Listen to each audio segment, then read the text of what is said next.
Créée le 12 décembre 1959 à Saint-Louis au Sénégal, l'Agence pour la sécurité de la navigation aérienne en Afrique et à Madagascar, ASECNA, est un organisme international à caractère public regroupant 18 pays, dont 17 d'Afrique de l'Ouest, du centre, de l'océan Indien et la France. Depuis 60 ans donc, l'ASECNA gère, à la grande satisfaction des usagers de ces services que sont les compagnies aériennes, la sécurité de la navigation aérienne dans les espaces aériens de ces pays membres, soit 16,1 millions de kilomètres carrés. Sa mission est d'assurer la sécurité et la régularité des vols dans ces espaces aériens qui lui sont confiés. Au plan opérationnel, ces espaces sont divisés en 6 régions d'information de vol ou Flight Information Region, FIR. L'ASECNA est un instrument technique des États chargé de la fourniture des services de navigation aérienne dans les espaces aériens qui lui sont confiés, ainsi que sur les aéroports. Dans ce cadre, donc, elle rend les services de contrôle de la circulation aérienne en route, en approche et sur les aéroports. Elle assure le service d'information. Elle assure la publication des informations aéronautiques. L'ASECNA également assure la maintenance de l'ensemble des moyens techniques qui assurent la sécurité de la navigation aérienne. Elle dispose aujourd'hui d'un avion de calibration qui lui permet d'assurer l'ensemble de ces moyens techniques utilisés par les aéronefs. Mais l'ASECNA est avant tout le fruit d'une volonté politique. Essayer de mettre en commun la gestion des espaces aériens qui relèvent de la souveraineté des États est une décision politique majeure. Et donc, pour mettre en œuvre une telle situation, des États ont dû consentir une convention spécifique, donc, qui suit évidemment, comme toutes les conventions internationales, les processus ordinaires de ratification et de promulgation par les instances de chaque pays. Mais mettre 18 pays ensemble pour unir les espaces, donc faire en sorte que les avions n'aient pas le sentiment qu'il y ait des frontières, c'est une décision d'abord politique.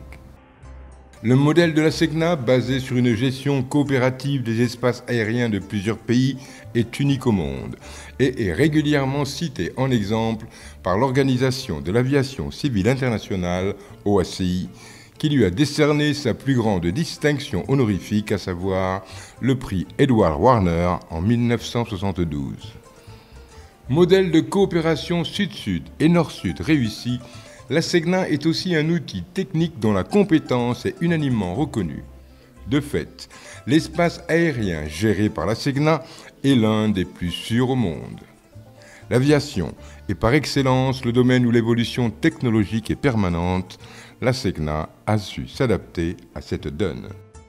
L'ASECNA, en tout cas durant tout son parcours, a utilisé les ressources techniques disponibles sur le marché mondial pour faire face aux besoins opérationnels. Et aujourd'hui, par exemple, nous sommes arrivés au même stade et au même niveau d'équipement technique que l'Europe. Depuis à peu près 5-6 ans, en matière de surveillance, nous avons commencé à rattraper notre retard, par exemple. Et aujourd'hui, ce retard-là est totalement comblé. Là également, depuis une vingtaine d'années, l'ASECNA a anticipé les défis de la communication. C'est pour cela que l'ASECNA est dotée du réseau de télécommunications le plus vaste existant. 128 stations terriennes implantées sur 5 continents pour assurer la sécurité des avions. Les performances de l'ASECNA et sa renommée dans la communauté aéronautique mondiale sont basées avant tout sur l'importance qu'elle accorde à la formation de son personnel.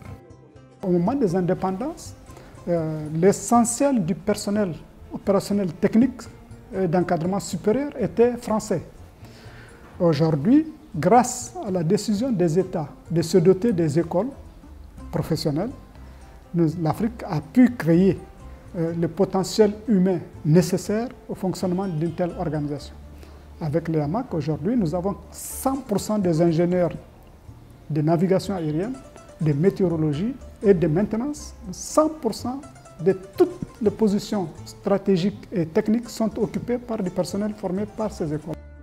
Les écoles que l'ASECNA a mises en place dès les premières années de son existence ont toutes acquis aujourd'hui une stature mondiale et sont citées parmi les centres de référence au niveau mondial en matière de formation au métier de l'aviation civile. L'école africaine de la météorologie et de l'aviation civile, EAMAC, créée en 1963 et basée à Niamey au Niger, a formé à ce jour des milliers d'ingénieurs et de techniciens. Sur le plan africain, l'EAMAC est membre fondateur de l'AATO, Association africaine de formation en aviation, créée en 2012, qui a pour but de promouvoir la coopération, la coordination et l'harmonisation entre les centres de formation aéronautique africains.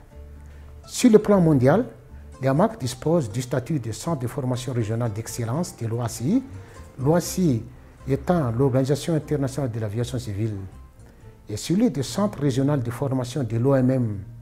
L'OMM est l'Organisation mondiale de météorologie. L'EAMAC est aussi centre de formation régionale d'excellence dans le domaine de la météorologie satellitaire. L'école régionale de sécurité incendie, ERSI, qui est à Douala au Cameroun, a acquis également un label qui fait qu'elle est fortement sollicitée en dehors de l'espace ASECNA. L'ERSI a été créé en 1964 et a pour mission d'assurer les formations dans le domaine du sauvetage et de la lutte contre les incendies d'une manière générale et les incendies d'aéronefs en particulier. L'ERSI, depuis sa création jusqu'à ces jours, a formé 5801 élèves et stagiaires. Les formations ont été réalisées d'abord pour le compte de l'ASECNA et en même temps pour des pays et autres structures en dehors de l'ASECNA. Pour ce qui concerne les pays en dehors de l'ASECNA, on peut citer le Nigeria, la Guinée-Conakry, l'Algérie, le Djibouti, l'Ouganda, le Ghana, etc., etc. Pour les autres structures, nous formons aussi pour les structures minières et pétrolières. Autre école labellisée, centre d'excellence de l'OACI, l'école régionale de la navigation aérienne et du management, ERNAM, basée à Dakar, au Sénégal. L'école régionale de la navigation aérienne et de management de Dakar a pour mission le renforcement des capacités et le développement des compétences des principaux acteurs de l'aviation civile en Afrique. Nous comptons parmi nos clients nos principales parties pertinentes intéressées, les différentes structures de l'ASECNA, direction, représentation, délégation, les États, les gestionnaires d'aéroports et d'autres institutions. Nous sommes un centre d'excellence Trainer Plus. Nous abritons depuis 1999 le centre régional OACI de formation à la sûreté de l'aviation. C'est un centre qui relève du bureau régional de l'OACI, Afrique de l'Ouest, Afrique centrale, et qui offre des formations au bénéfice donc des 24 États de la sous-région. Aujourd'hui, l'ASECNA s'est donné de nouvelles ambitions. Pour fédérer des États, il faut une gouvernance partagée, une gouvernance acceptée et une gouvernance politique et stratégique qui intègre les volontés stratégiques des États eux-mêmes. Et il faut donc également se doter de la capacité de fédérer, se doter de la capacité, si vous voulez, de conjuguer les efforts et d'avoir toujours une position la plus commune possible pour conduire cette organisation. Donc ce volet politique, je lui ai donné une position majeure.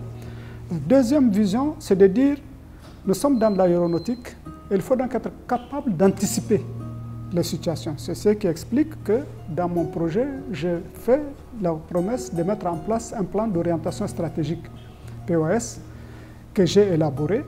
Et ce plan d'orientation stratégique qui va de 2018 jusqu'à 2032 a été approuvé par le comité des ministres. Aujourd'hui, nous savons d'ici jusqu'à 2032 les évolutions possibles qu'il faut faire pour que l'ASECNA continue à assurer sa mission. Pour l'ASECNA, Il est essentiel pour maintenir le haut niveau de qualité de ses prestations de renforcer sa capacité à suivre l'évolution technologique dans le domaine de l'aviation. Il faut savoir que l'Afrique est un continent extrêmement vaste.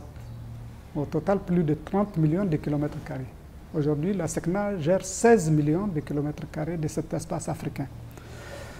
Deuxième aspect important, c'est que la navigation aérienne doit être un système continu. Il faudrait la même qualité de service partout. Le continent doit être organisé avec des opérateurs ou un opérateur capable d'assurer les meilleurs standards possibles de sécurité. Très bien. Partant donc de notre expérience de 60 ans de mise en commun des moyens, nous avons dit que c'est une expérience suffisamment intéressante pour être mise au service du continent. La mise en place d'un système de management intégré pour mesurer les performances organisationnelles en continu est également un atout pour la SECNA. Le système de management intégré de la SECNA, communément appelé SMI, est un système de management qui intègre plusieurs domaines, dont la sécurité, la qualité, l'environnement, la santé et la sécurité au travail. Et l'intérêt de cette démarche, d'avoir un système intégré, c'est qu'il intègre plusieurs référentiels normatifs. Il nous permet d'avoir une politique commune, des processus, des procédures, des objectifs ciblés associés à cette politique, et ça nous permet également de mutualiser les ressources pour la mise en œuvre de nos objectifs. Et le rôle donc, du SMI est de nous assurer que notre système de management est un système adéquat et pertinent, et que ce système de management est efficace, en ce sens qui nous permet d'atteindre nos objectifs.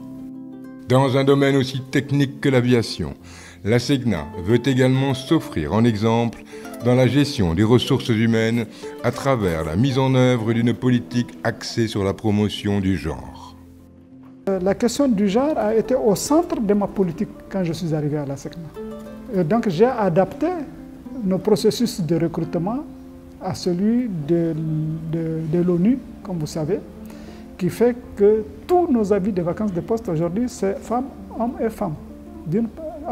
La femme a un bonus supplémentaire. Deuxièmement, au niveau de nos écoles, c'est le même principe. Les jeunes filles qui veulent se lancer dans les métiers de l'aviation civile seront soutenues. Je trouve que c'est une très bonne chose, puisque j'en fais partie.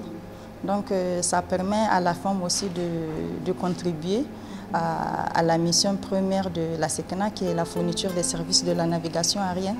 Et aussi les femmes, comme vous le savez, elles sont plus rigoureuses. Donc ça permet également de casser le mythe selon lequel il y a des métiers qui sont ouverts seulement aux hommes. 60 ans après sa création, la SECNA a acquis une expertise qu'elle souhaite mettre à la disposition du continent africain à travers la réalisation d'une vision reposant sur le concept de ciel unique pour l'Afrique. La SECNA est une fierté continentale. Il ne faut pas l'oublier. Aujourd'hui, la SECNA, c'est l'organisation la plus choyée, on dirait, par l'Organisation de l'aviation civile internationale. Nous recevons chaque jour, chaque mois, des félicitations de l'ensemble des compagnies aériennes qui fréquentent l'espace que nous gérons. Comme vous le savez, on le dit souvent, les pilotes disent hors des espaces à SECNA, c'est noir, et quand vous rentrez dans l'espace à SECNA, c'est toujours le jour. C'est clair. Et cela, c'est un défi. Ce n'est pas une réputation qu'il faut juste entretenir. Il faut être capable de faire en sorte que quand le pilote rentre dans notre espace, qu'il se sente en sécurité. Ainsi donc, grâce à des prestations répondant aux standards internationaux les plus élevés et à sa vision prospective, la SECNA prouve, à souhait, que les Africains peuvent, par eux-mêmes, concrétiser leurs ambitions de développement et être une référence mondiale dans un domaine aussi sensible et complexe que la sécurité de la navigation aérienne.